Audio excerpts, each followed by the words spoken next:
Well, we just got out of the marina and we're trolling already, so I want to set up the camera before anything happens, just in case something big happens. So let me tell you what we're doing today.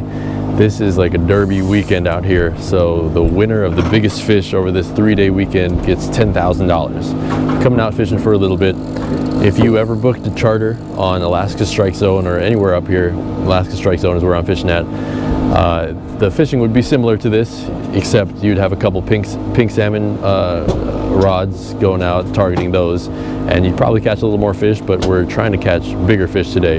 So they're more hoods with anchovies in them, just spinning behind us, trying to catch coho. What we do is we take the herring, comes out of a little salt brine, ice down, take the toothpick, put it in there as far as we can, slide the toothpick through, push it through so you can get multiple uses with your toothpick. Snippers, you snip the toothpick off flush with the head. We like to go right here in the tail. We like to get as much skin, not much meat, no bone, no nothing, but as much skin as you can get. Pull it out.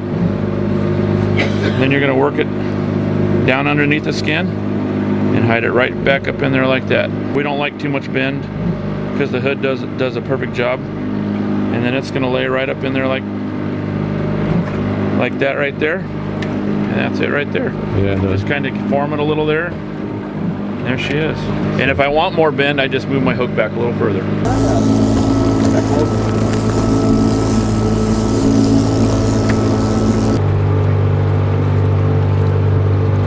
TJ on the fish. Probably a coho or a king. Let's see.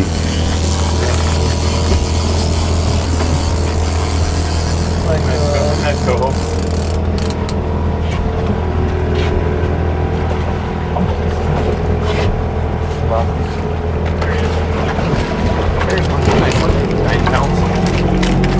Alright, well there's one fish. If we don't win the derby, at least we got something to eat later. Yeah, they look just like king salmon. In NorCal, the majority of the fish we'll catch are kings, and sometimes there'll be a coho. So TJ, after you get that hook out, can you explain like the differences between a coho and a king? Yeah, man, for sure. We usually just unhook them with the gaff too, so I'll just slide that gaff in, and as soon as that hook rolls upside down, it's out. King salmon, you know, they call them black mouths. You can see he's got some dark coloration on his bottom jaw there. Side rod. Getting fish here.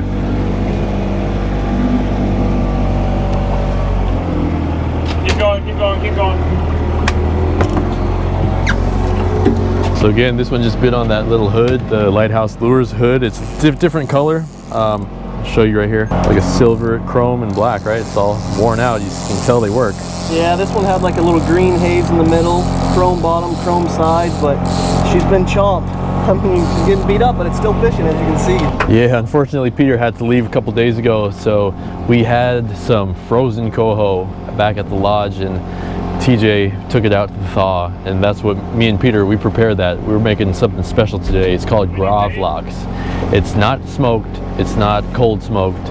It's cured with vodka, sugar, salt, and some spices. So it's cured with all of those things. So it's in the fridge right now, curing, and we're going to show that process just in a little bit. But hopefully we catch a few more, maybe get a big one and place in the derby. We'll see. Didn't even realize Rob caught a fish right here. This is the coho right here. A lot of times you could get a big fine if you catch coho in California because those are illegal to keep. But Really? yeah. Yeah, in California.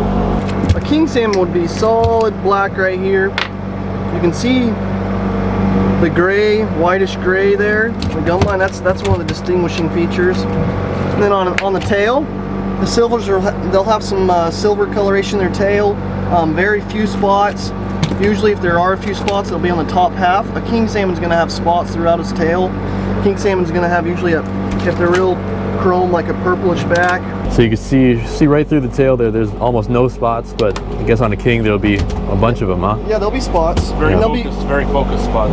Yeah, and they'll be round. Like I'll pick up that pink real quick, and the pinks have spots on their tail as well. We don't catch any of these in California. So he's got spots on the tail like a king, however his spots are oval. The scales on the body are very small, really small scales, really kind of slippery, really smooth surface. And the gums black. They have darker gums than a silver, not quite as black as a king salmon, but they are darker than the silvers. The big one on the pinks is they're all going to have the big oval spots on the tail, the small skin, the small scales, and the smooth. It's just real smooth, kind of slimy. Very distinct from a pink to a king. It should be easy to tell the difference between those two. Holding them up side by side, you can tell the difference. Chrome on this one, I don't know, kind of a copper, but these do get chrome too. Yeah, earlier on in the season they'll be nice and shiny, they'll be bright. All right, Rob, let's get some insider information. I see you messing with the rods every once in a while. Is there a certain thing you're doing, like we're changing positions, like... Just checking, making sure the back hook's not pulled out, making sure the bait's spinning good and everything looks good. There's no weeds, no garbage, no jellyfish. You changing depths at all, like sometimes experimenting? I'm moving around a little bit today, so it's a little slow this morning. So is that based on like what you see on the fish finder, or just trying different things? Just trying different depths, different areas. This one doesn't move from 48 feet very often. Otherwise, pretty just consistent. Try to stay active a little bit. Yep. Oh, there we go. We just Check had a bump. Just had a bump. Side rod, side rod, side rod. Woo!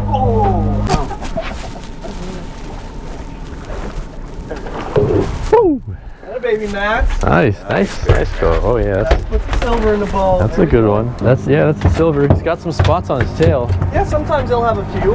The kings will be right out here. You'll see them. It's a definite. They're similar to these, but they're all over the whole tail. Nice. White gums. This is a coho, but it's got some spots there, but not as much as a king, I guess. The kings would have a little bit more spots, so you wouldn't want to rely on the spots to identify the fish. It's mainly the gums. And if you don't know, let them go. Right?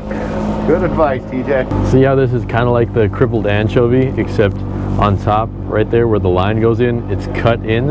The crippled anchovy stops right there. So when you try to pull it tight and get the bend, the hook will stop right there. But this, you can pull it all the way up and get a better bend. If you fish these things, you know what I mean. Anyway, we bonked this guy. We got food.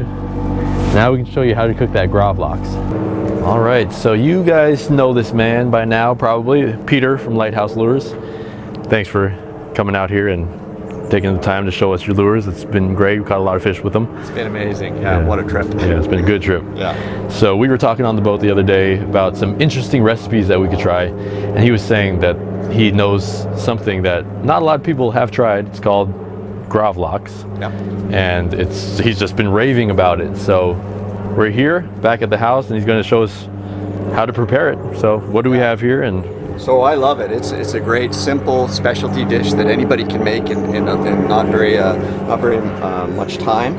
Yeah. They make it in Scandinavia. It's a really popular dish there.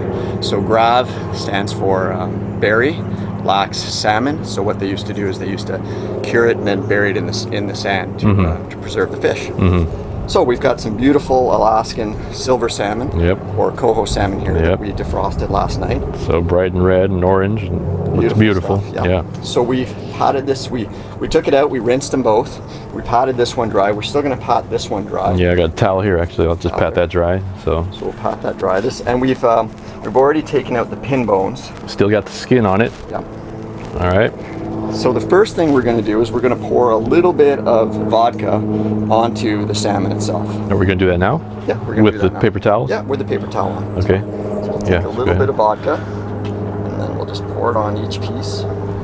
So one of these pieces is probably like a quarter pound. So we've probably got about a pound of fish here, maybe a little more. So what's the ratio of vodka to salmon? You know what? I'm just pouring it so that it covers the salmon, and then we'll just take our fingers and we'll just mix it on there. Okay. So very Gravlax, very similar to lox. The lox is cold smoked, and this is just cured. So we're just going to cure the salmon, but it still will have the same type of texture as lox. And that's what the vodka does. It cures it. Yeah, it helps cure it. Yeah, it helps in the curing process. And you're going to use the whole thing? No, I'm just going to put enough. Just so it's covered? Just so it's covered, and then we can just spread it around. It's not going to have a strong taste at all of vodka, so you don't need to worry about that. It's not going to be alcohol-y at all. Okay. So there we go. That's good. Now let's put our mixture together. So we have a dry mixture, which is going to be our brine. So roughly a little more than half a cup of sugar. Okay. That's Demerara brown sugar. Sea salt. We have our sea salt, fine sea salt. Okay. And a little less than half a cup of that. All right, I almost dropped it. I'm pretty known for dropping things on this channel, but all right. Vodka? No. No vodka. We've Okay, already not done in that. there. Black pepper. Black pepper. About a two tablespoons? 2 tablespoons, exactly. 2 Nice. tablespoons of that. A little bit of Lemon zest. Is lime zest? lime Lime zest. zest, yeah. Okay. So maybe a tablespoon and a half of that. And then just smells under half a cup, I've chopped it all up. It's fresh dill. Fresh dill. All right. And we mix that all up. So yeah, mix And that all up. you know, a recipe like this, I don't think it has to be exact. You know, not at all. give or take. Do your best. Yeah, do your best. Just enough to cover it. And if you have extra, it's fine. But all right, What we'll that's do good to now go. is we will remove the paper towel, and we've already put some cellophane, some cling wrap underneath. Okay. So we'll just transfer one piece over. We got our fishing weights there holding it down. Yeah, are we good? Yeah, Oh, so- put the little layer of this. So then Okay. we'll put a layer on the bottom. A little more. Is that good? Looks good. Okay. And we'll put this on top. I feel like Jay Leno or something in one of these cooking shows right now. All right, So and then a little we'll more see. on top, you said? Let's do this one as well. Okay. So we'll peel that back. Okay. Put that down there. Oh, let's put the layer underneath Sorry, first. we're Huh? gonna put the layer underneath. All right, let's do that. Let me actually taste this a little bit. A little salty. Okay. Little on top. Little on top. Tasting that. Yeah, little on top. It looks about. We're not short, are we? Hope we're good. I think we're We'll good. be all right. We can do some off the side there, so that looks great. Okay. So A same with little that more. one. Yeah, you better be careful here. All right. Okay. Yeah, this should be good. I really wanted to try a recipe that not a lot of. Let's put some on the bottom, huh? No, I'm gonna flip that. Oh, on top flip it on there, top. So Oh, put okay. A little bit on top of there, and then that's good. Just enough there.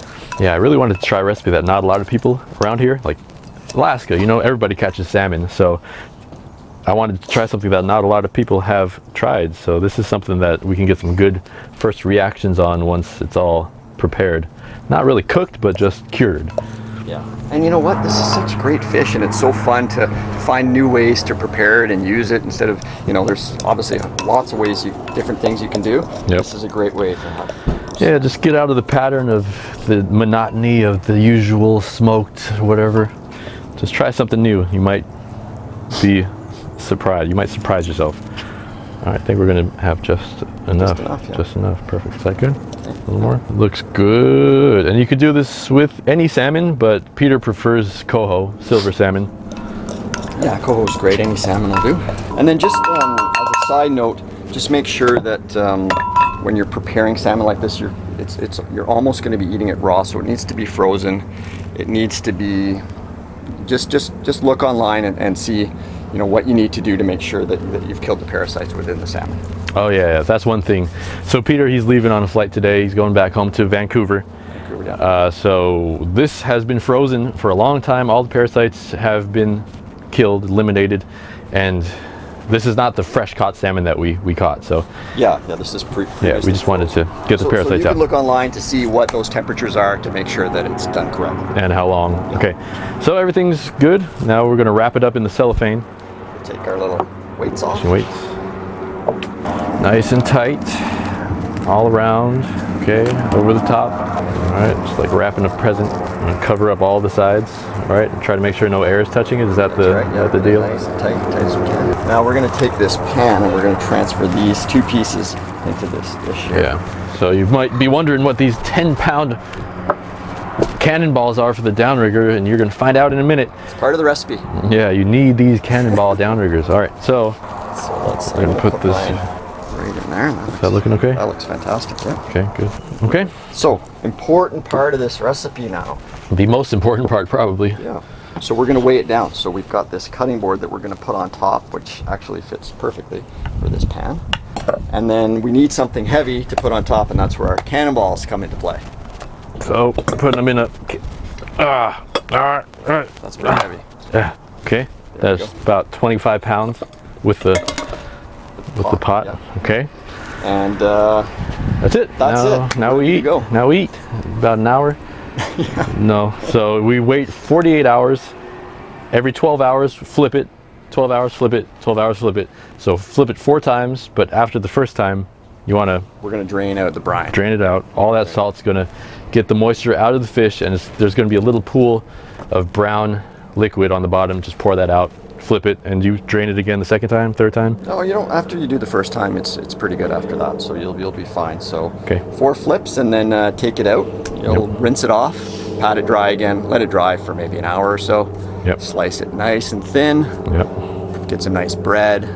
Like I said, they like to eat it with maybe a Dijon mustard and mayonnaise mix on the bottom. Put that on top with some capers and some lemon. Yeah. Beautiful. Yeah, it's been raving about it, so I'm so good. really excited So to try good. this. So there you go. Yeah, that's it. So yeah, thanks for showing us the recipe. Okay, buddy. Thanks for coming out Good here. stuff, yeah. All right, check out Lighthouse Lures, guys. All right, this is the Gravlax that Peter is unfortunately not here to try. But take a look, that's one open one already. TJ's rinsing it off. Turned out good, smells great. A little lemon zest smell on it. Nice and firm. Let's take a look at this. Such really a soft texture though. Soft consistency. Totally like a raw texture, I'm thinking. So we're gonna fillet it right there in a sec. You need a super sharp knife for this. All right, well, unfortunately Peter couldn't be here today. He's the one with the recipe. TJ just cut up a little strip of this Gravlax. Let's cut it in half and Yeah, you can probably just pull it apart. It's probably real soft. You probably pull some meat off of there. yeah. Looks like just a raw texture, almost like sashimi, but it's been cured. A lot of the moisture has been pulled out. I almost got a little bit of the belly meat. It's early. We'll see how it is. I've heard it's good on a bagel. I wish you had a bagel and cream cheese right now, but about to go charter fishing, so Yep. we'll see how it is. Salmon for breakfast. All right, let's see it.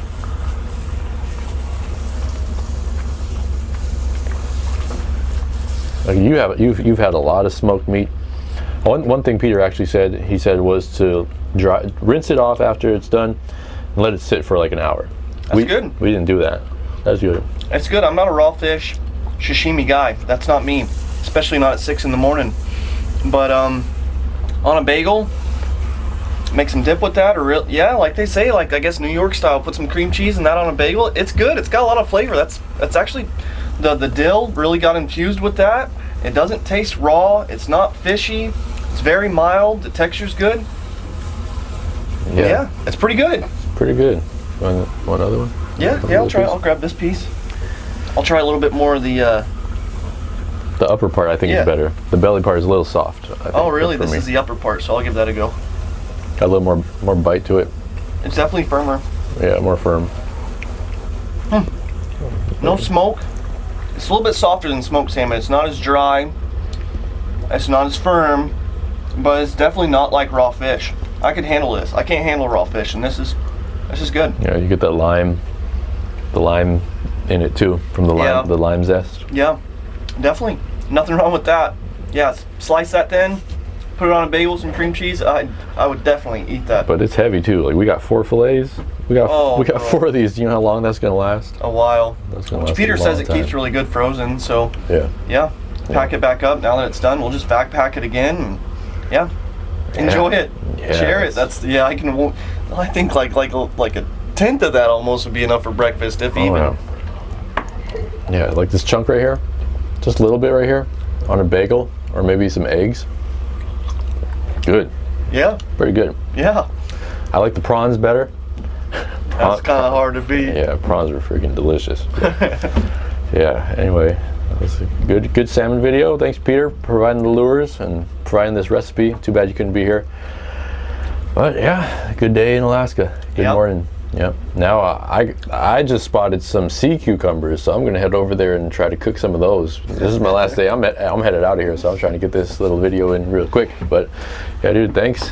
Yeah, man. Yeah, good to see you, Matt. Yeah, You too. Good to see you guys. Yep. Strike Zone. Thank you, Strike Zone, for letting all this be possible. For sure. It wouldn't be possible without them. For So sure. yeah, it was a great trip. Good to see Matt. It's good to see you guys. Yeah. Hopefully, me and Jan will get off the couch and make some videos for you guys. But yeah, we're busy. We're busy. But yeah, good to see you guys. Good to have Matt's up here. Yeah. See you guys later. Got octopus in here. That's pretty cool. A lot of bycatch, a lot of the shrimp, a lot of the cockles or whatever they are. We just got octopus. That's another bycatch. Edible, but we don't want to keep it. Not bad pot, DJ. No. I'm pretty impressed, actually.